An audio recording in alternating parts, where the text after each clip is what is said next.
Right now, there is the single nation on the border of Europe that is uh, actively retooling its entire domestic economy. And they're doing this to produce 10 million disposable combat drones every single year. Yeah, 10 million. It's just a staggering number to even wrap your head around. Right. And at the exact same time, you have these major global financial institutions projecting that within the next 50 years, not a single European country is going to remain in the top 5 of the global economic order. Which is a complete paradigm shift. Exactly. Because, we often talk about global power as if it's this, like, static, immovable architecture. Like, the nations that held all the cards during the Cold War are just always going to hold the card. Right, the permanent winners, basically. Yeah. But right now, as you listen to this, there is a tectonic shift happening right under our feet. And the traditional metrics that we use to measure things like international relations or defense readiness and economic supremacy, they're just struggling to keep up with the sheer velocity of that change. They really are. I mean, the diagnostic metrics we relied on for the last 50 years, they simply do not map onto the reality of the geopolitical landscape that we're entering today. We're witnessing a fundamental realignment of, well, both the industrial base and strategic doctrine. Which is exactly why we are diving into our source material for this deep dive. Mm. Because today we're looking at a recent, really pivotal speech delivered at Georgetown University by a high-ranking European Union defense official. And it is a remarkably blunt speech. Oh, yeah. Strikingly blunt. It outlines Europe's massive historical shift in military and economic strategy.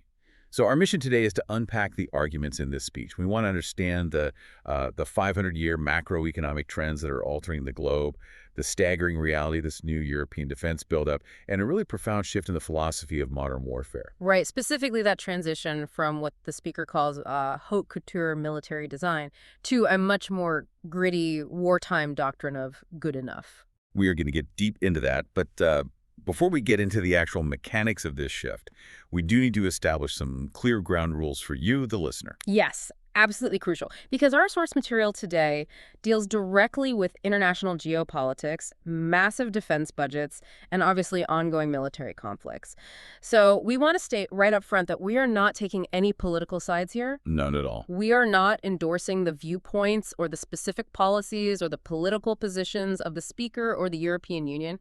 Our mission today is purely analytical. We're just going to impartially report and unpack the ideas, the logical frameworks, and the data presented in this original speech. Right, so you can understand the strategic mindset that is currently driving European leadership. Exactly. We are examining how they perceive the board, their allies, and their adversaries, just laying out the facts as they presented them.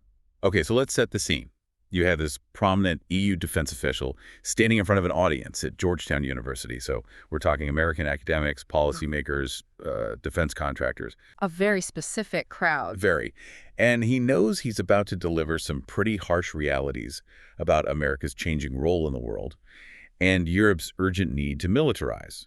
So rather than just jumping straight into, defense budgets and spreadsheets, he opens by building this very deliberate historical bridge. Yeah, he points out that Georgetown was founded around 1789, which is roughly the dawn of the American Republic. Right. But then he compares it to his own alma mater in his hometown, which is Vilnius University in Lithuania, and that was founded in 1579. Over 200 years earlier. Exactly. It's a very calculated rhetorical device. He's subtly juxtaposing the dynamic, relatively young history of the United States with the deep, entrenched longevity of Europe.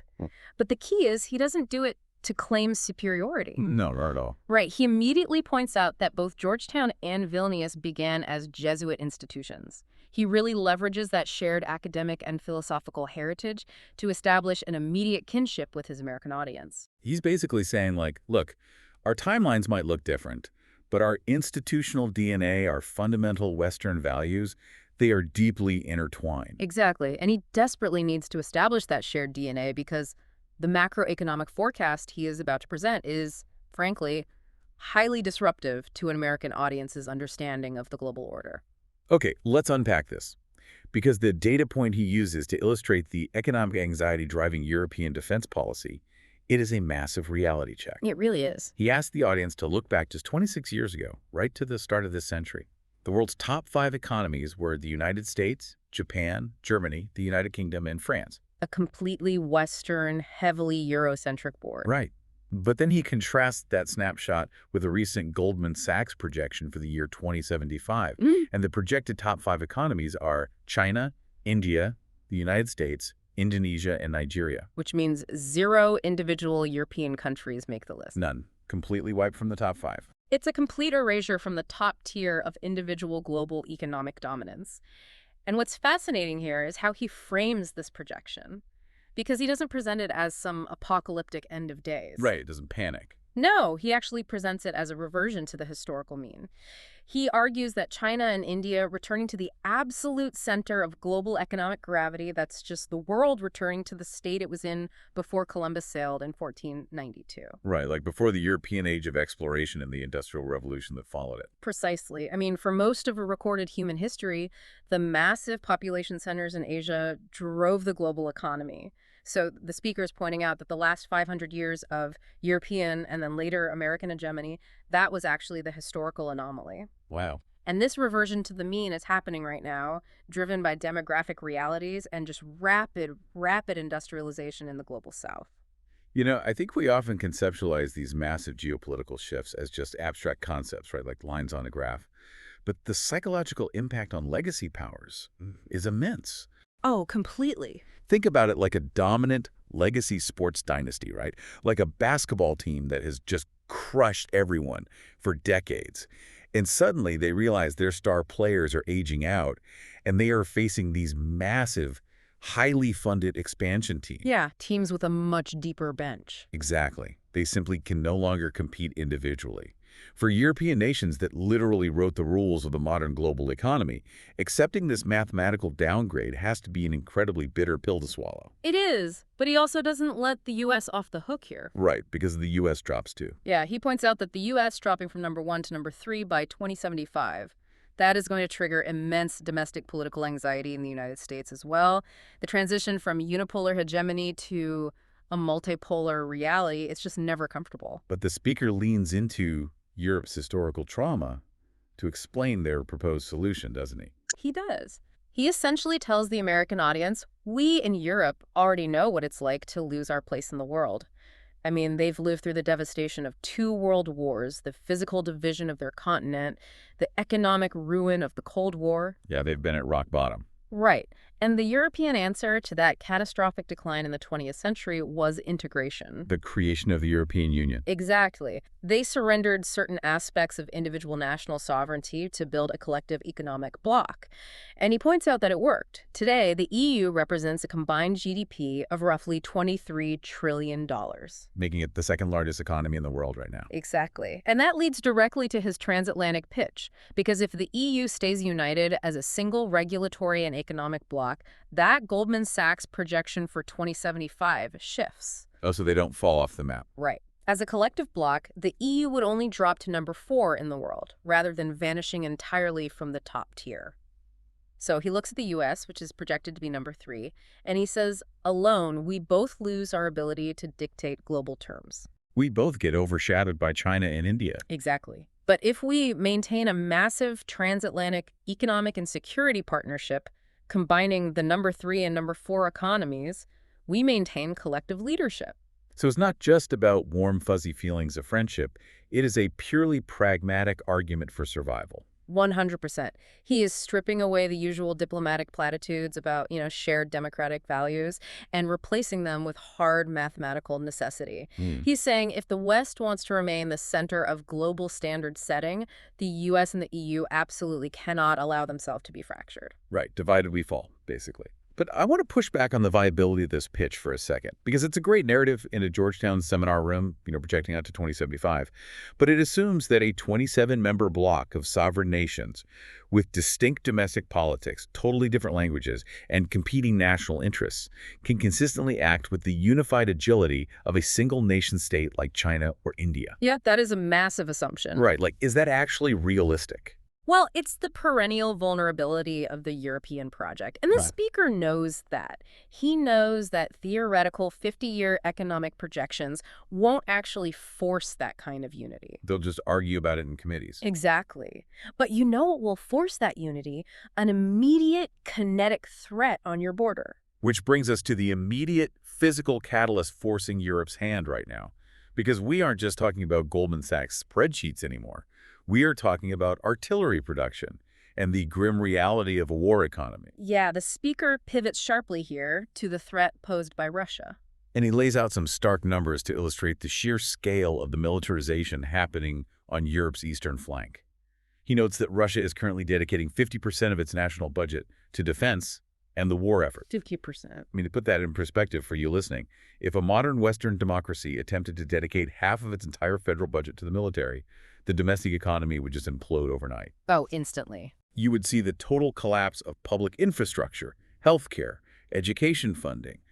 It's almost unimaginable for us. It is the textbook definition of a total command war economy. And when a state makes that kind of domestic sacrifice, the industrial output that follows is terrifyingly real. Yeah, the speaker highlights that Russia is currently outproducing the entirety of Europe. And in specific munitions, they are outproducing the United States and NATO combined. And here's where it gets really interesting and honestly deeply concerning. He zeroes in on drone production. Right, the drones. This part blew my mind. He states that Russia is preparing the industrial capacity to launch 10 million drones a year. 10 million. And we aren't talking about like $1 million Predator drones that shoot Hellfire missiles. No, we're talking about cheap, lethal, highly effective loitering munitions and first-person view attack drones, the kind you can build parts for with 3D printers and commercial electronics. Right, but a swarm of 10 million of those aerial assets that completely rewrote the mathematical calculus of how you defend a border. You can't shoot down a $1,000 drone with a $2 million Patriot missile 10 million times. You'd go bankrupt in a week. And when an adversary shifts to a 50% war economy to churn out disposable precision weapons by the millions, the defense doctrines you developed in the 1990s and the 2000s become instantly obsolete. They're just useless. Completely. And this realization, which was actually codified at recent NATO summits, is driving a massive strategic pivot. The speaker outlines what he calls a dual transformation that the Western alliance is undergoing right now. Okay, let's break that down. What's the first half of this dual transformation? The first half is the strategic realignment of the United States. It's the long-discussed U.S. pivot to the Indo-Pacific. Right, focusing on Asia. Yeah, the speaker bluntly acknowledges that Washington is demanding Europe take primary responsibility for its own conventional territorial defense. Because if you look back at that 2075 projection we just talked about, with China and India rising, the U.S. must project its naval and air assets toward Asia. But that pivot creates a massive security vacuum in Europe, doesn't it? Exactly. If the American security umbrella is heavily reallocated to the Pacific, Europe has to step up. And stepping up means a complete overhaul of how European militaries function. They have to transition from an expeditionary doctrine back to a territorial defense doctrine. Okay, let's look at the mechanics of that shift, because it fundamentally changes what a military actually buys and trains to do on a daily basis. For the last 20 years, whether it was NATO operations in Afghanistan, counterterrorism in North Africa, or anti-piracy missions, the focus was expeditionary. You were fighting over there. Right, which requires highly specialized light infantry, massive strategic airlift capabilities like those giant C-17 cargo planes, and a heavy focus on counterinsurgency and nation building. You're fighting an asymmetric war far from home against insurgents, usually. Exactly, but a territorial defense doctrine. That means you are preparing to fight a peer adversary right on your own border. You are fighting right here. Which requires completely different gear. Radically different. It requires massive armored divisions, deep stockpiles of artillery shells, complex rail logistics to move heavy tanks across European borders quickly. You can't just fly a tank division on a plane very easily. No, you need trains, you need reinforced bridges, you need the capability to sustain a grinding, high-casualty land war. And the speaker notes that NATO officially embraced the expeditionary model as recently as 2012. Wow, just over a decade ago. Yeah, and now they are frantically trying to reverse the ship and rebuild the heavy conventional deterrence that they actually dismantled after the Cold War ended. And here we get to the data points in the speech that just completely disrupt the conventional narrative. Because if you follow American political discourse, the entrenched talking point is that the U.S. foots the entire bill for NATO, and Europe is effectively just free riding on the American taxpayer. That's been the narrative for decades, yeah. But the speaker presents a reality that is mathematically quite different right now. He points out that there are currently 8 European nations spending a higher percentage of their GDP on defense than the United States. The center of gravity for defense spending is rapidly moving east. So what does this all mean when you have countries like Poland, Estonia, Latvia, and Lithuania pushing their defense spending well past 4% and even 5% of their GDP, while the U.S. sits in ninth place at roughly 3.2%? How does that change the actual dynamic of the alliance? Well, it means the frontline states aren't waiting for permission anymore, and they certainly aren't relying solely on American promises. Because they share a physical border with Russia? Exactly. They don't need a Georgetown seminar to explain the threat to them. They are experiencing it daily through hybrid warfare, airspace incursions, and the visceral reality of the war in Ukraine right next door. They are operating with absolute wartime urgency. Right, though I guess we should clarify, obviously the U.S. economy is so massive that 3.2% still represents an astronomical dollar amount compared to the GDP of a single Baltic state. Oh, of course. In raw dollars, the U.S. is still the heavyweight. But in terms of national burden, the actual sacrifice the citizens are feeling, and political commitment, the shift is undeniable. And the speaker projects this trend forward, which is wild.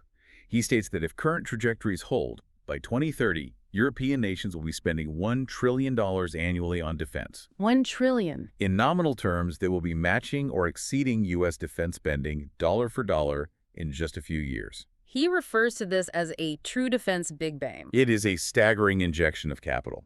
But this leads us to, frankly, the most practical, unglamorous problem in global geopolitics. Red tape. Yes. $1 trillion sounds amazing on paper, but if your procurement institutions are a bureaucratic nightmare, all that money will just evaporate into committee meetings and impact studies.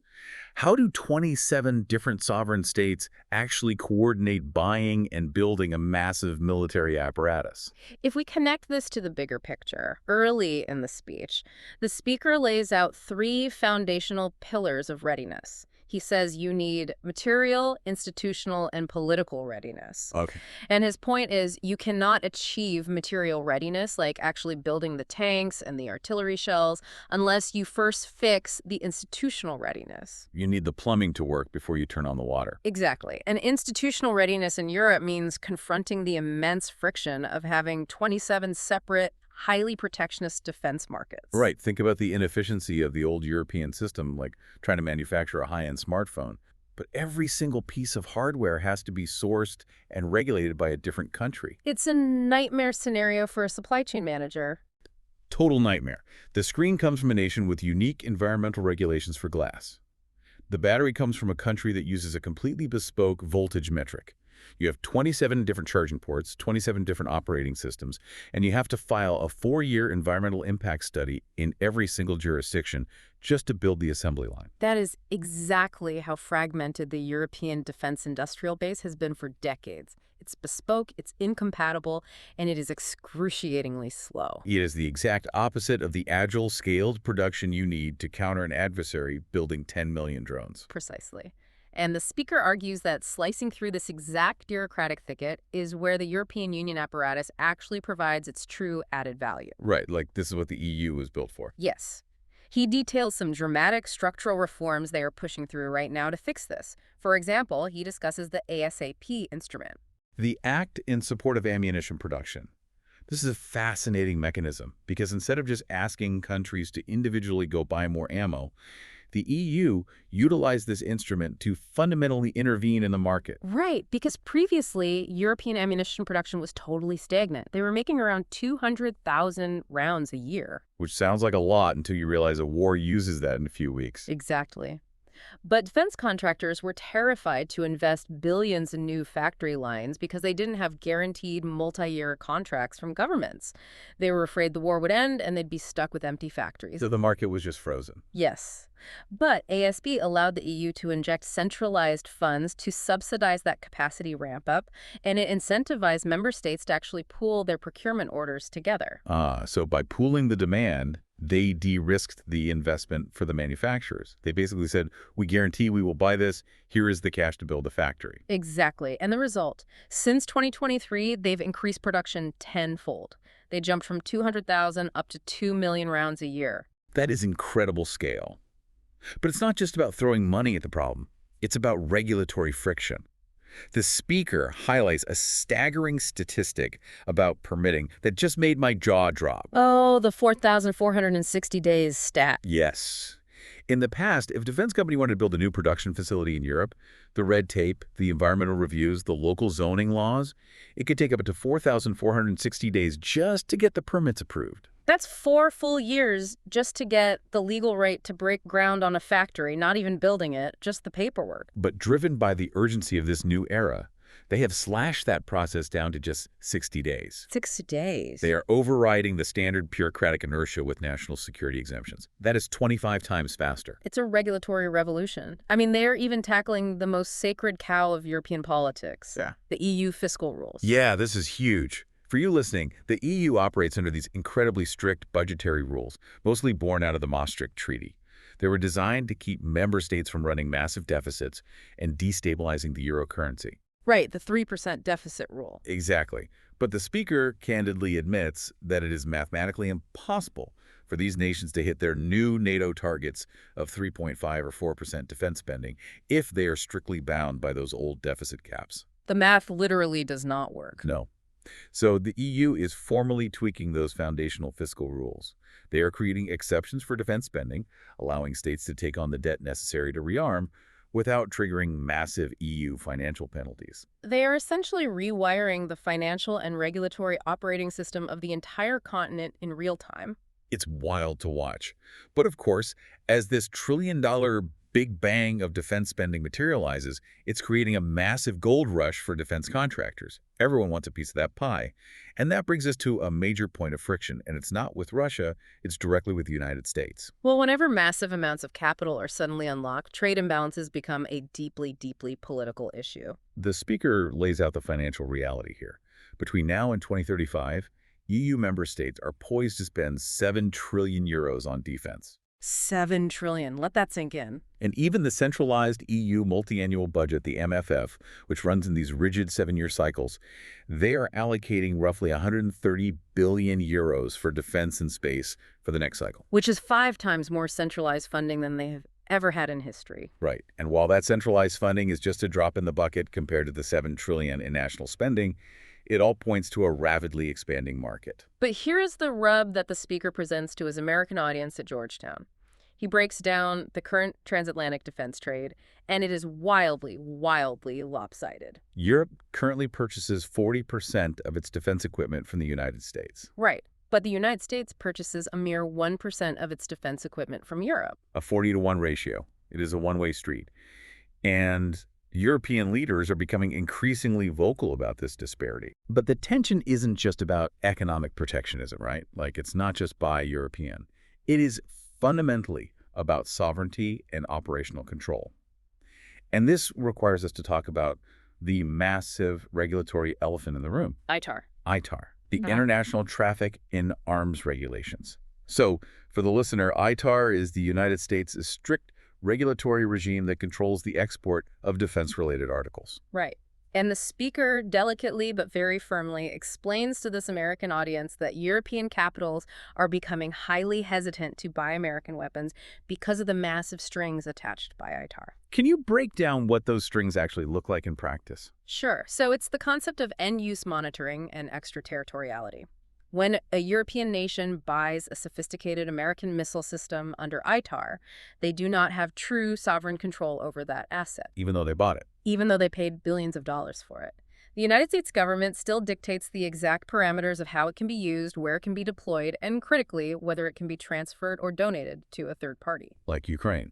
Exactly. You essentially have to call Washington and ask for political permission to use the weapon you bought with your own taxpayer money. And for a European continent that is desperately trying to assert its own strategic autonomy and build a credible territorial defense, having their most advanced military capabilities tethered to the political whims of Washington, I mean, whims that might change entirely with every 4-year election cycle, that is increasingly viewed as an unacceptable vulnerability. It's a profound loss of sovereignty. You can't plan a defense if you don't know if your supplier will let you shoot the gun, and the European defense industry is heavily, heavily capitalizing on this political frustration. Here's where it gets really interesting. because the free market always exploits a vulnerability. Always. The speaker notes that clever European defense conglomerates have realized that ITAR is actually America's Achilles heel in the European market right now. They are aggressively marketing their own defense products with the explicit label ITAR-free. Yes. It has become the ultimate competitive advantage in the defense sector over there. They are going to European defense ministries and saying, look, our indigenous European missile system might be, say, 5% less capable than the American equivalent, or it might cost slightly more to produce initially, but when you buy it, it is 100% yours. Right. No red tape. No end-use monitoring, no waiting for Washington's approval. It is ITAR-free, and that pitch is actively beating out American bids. This raises an important question, though, because I want to challenge this framing for a moment.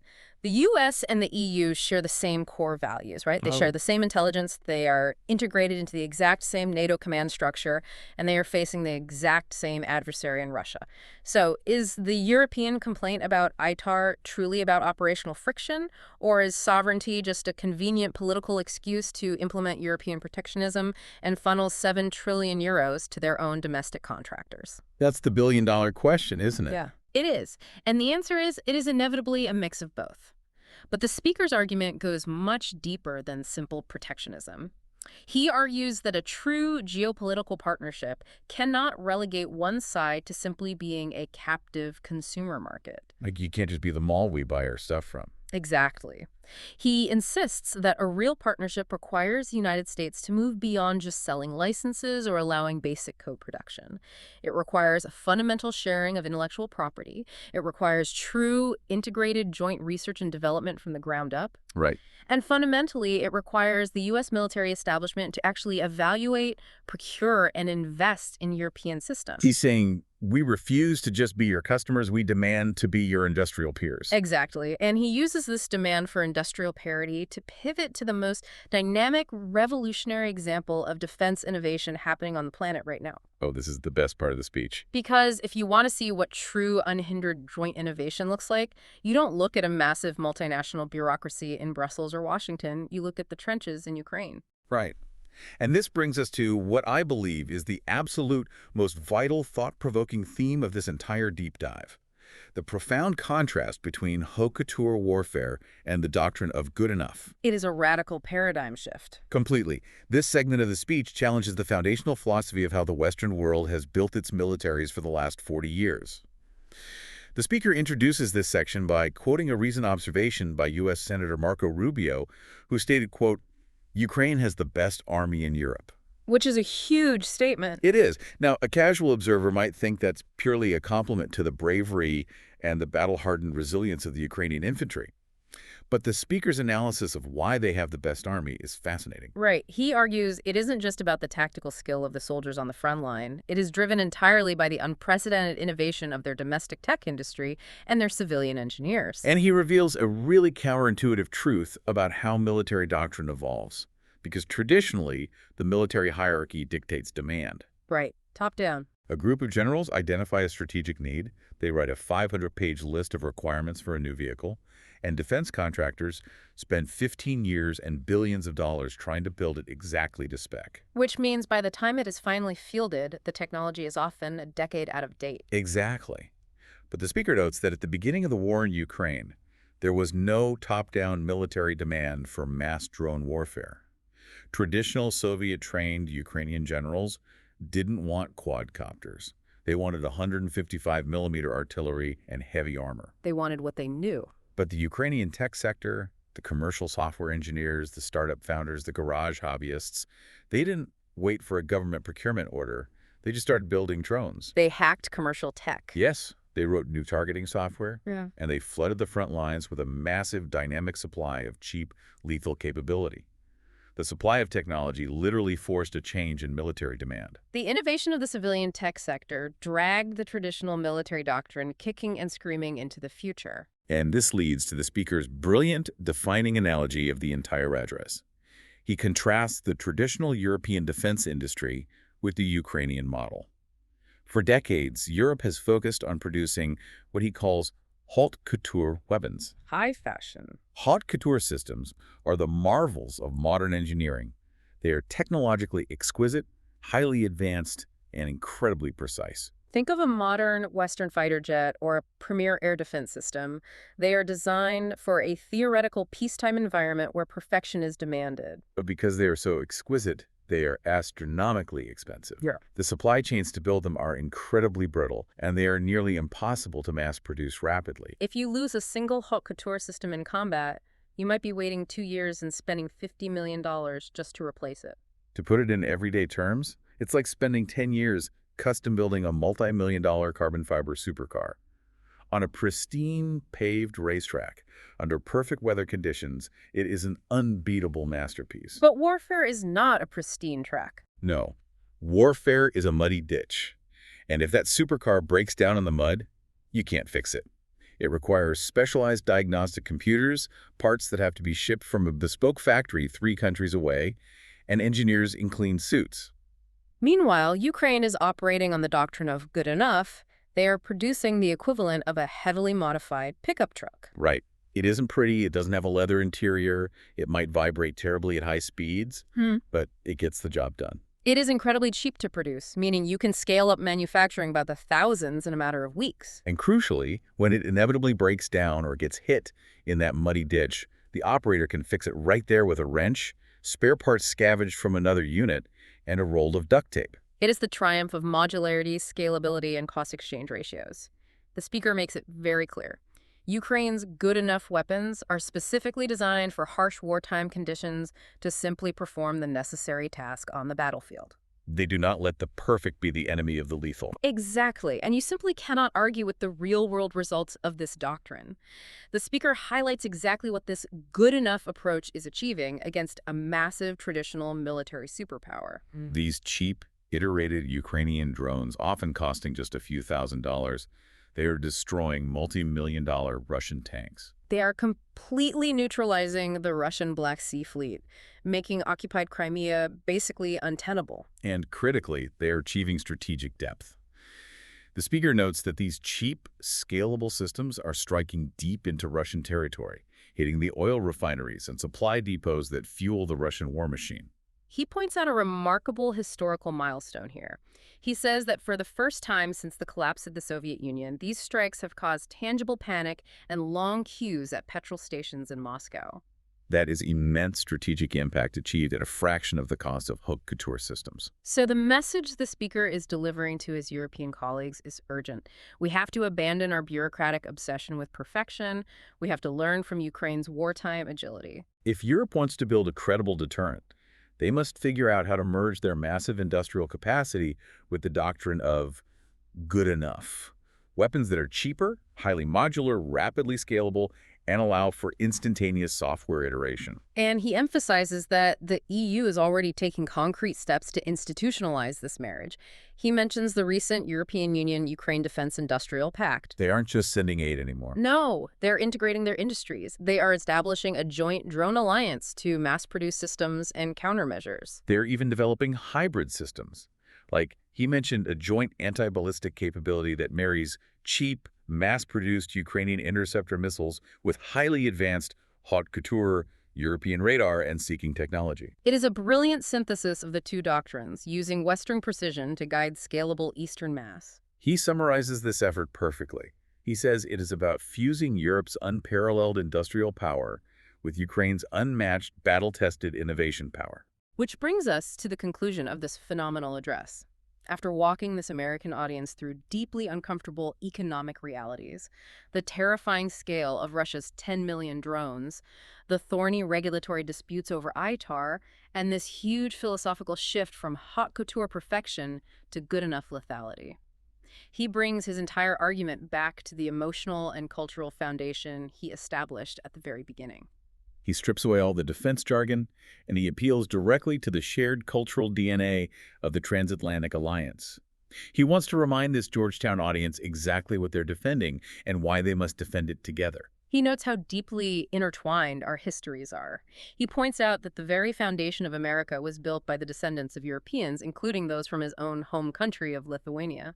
And he uses one of the most culturally resonant, frankly brilliant examples possible to make this point to an American crowd. He brings up a man named Charles Denisuchinsky. A name that probably wouldn't register with most people today. Exactly. But the speaker explains that Buczynski was a young American who grew up speaking only Lithuanian and Russian in his household. He served as a tail gunner in the United States Army Air Forces during World War II, physically fighting against the totalitarianism of the Axis powers. And after returning home, he changed his name and became one of the most iconic, rugged symbols of American cinema, Charles Bronson, Charles Bronson. the ultimate tough guy, the star of The Magnificent Seven and The Great Escape. The speaker shares a personal anecdote about watching Charles Bronson on screen in Westerns when he was a young man in Europe, and how Bronson's characters embodied the freedom, the grit, and the expansive opportunity of the American spirit. But at his very core, this American icon was of Lithuanian descent. It is such a clever, visceral way to say, look, our blood and your blood have already bled together to fight tyranny. We are the same. He expands on these deep, shared cultural narratives, too. He notes that even our modern entertainment reflects this shared heritage. He points out that an American Hollywood blockbuster currently breaking records is just a retelling of one of Europe's oldest, most foundational stories, the Odyssey. He highlights that we rely on the same philosophical traditions, the same democratic ideals, and ultimately, the same foundational motto. The American motto, E pluribus unum, out of many, one. Which is the exact philosophical mirror of the European Union's core motto of unity and diversity. He concludes his speech with a really powerful call to action. He states that just as previous generations shared the historical burden of resisting and defeating the totalitarianism of Nazi Germany and outlasting the Soviet Union, it now falls to this current generation to meet the defining challenge of our age. We must deter Russian aggression, prevent a wider war, and guide this crucial transatlantic alliance safely through what promises to be a remarkably turbulent century. It is a masterful piece of rhetoric that perfectly balances harsh mathematical realities with deep emotional resonance. It really is. But as we wrap up this deep dive, I want to connect the core lesson of this speech directly back to you, the listener. Because, unless you are actively involved in defense procurement or geopolitical strategy, you probably aren't personally losing sleep over the nuances of ITAR regulations or the production rates of 155mm artillery shells. Probably not. But the fundamental dynamics the speaker is describing, they apply to almost every complex system in modern society. This speech is a masterclass in how rigid legacy institutions struggle to adapt to rapid disruptive change. Exactly. At its core, this is a story about how rapid, chaotic technological innovation, driven by absolute, desperate necessity, is actively defeating slow, expensive, bureaucratic perfectionism. The doctrine of good enough scaling is violently disrupting the doctrine of haute couture perfection. And that is a terrifying reality for any legacy institution, whether it's a government, a massive corporation, or a hospital system that relies on its historical prestige and complex bureaucracy to maintain its relevance. Which brings us to our final provocative thought for you to chew on today. Right. If a philosophy of good enough, cheap, and rapidly scalable is currently outperforming a philosophy of advanced, expensive, and perfect on the modern battlefield, an arena where life, death, and national survival are literally on the line, we have to ask ourselves a difficult question. Where else in our daily lives are we completely paralyzed by haute couture thinking? Think about how we build vital public infrastructure, or how we develop healthcare solutions, or how we engineer software. How often do we fail to deliver any meaningful progress because we are bogged down in a metaphorical 1,460-day permitting process, just endlessly debating the flawless design of a perfect system that will be obsolete by the time it actually launches? What kind of massive, tangible progress could we achieve in our own industries and in our own lives if we actually had the courage to embrace the good enough doctrine?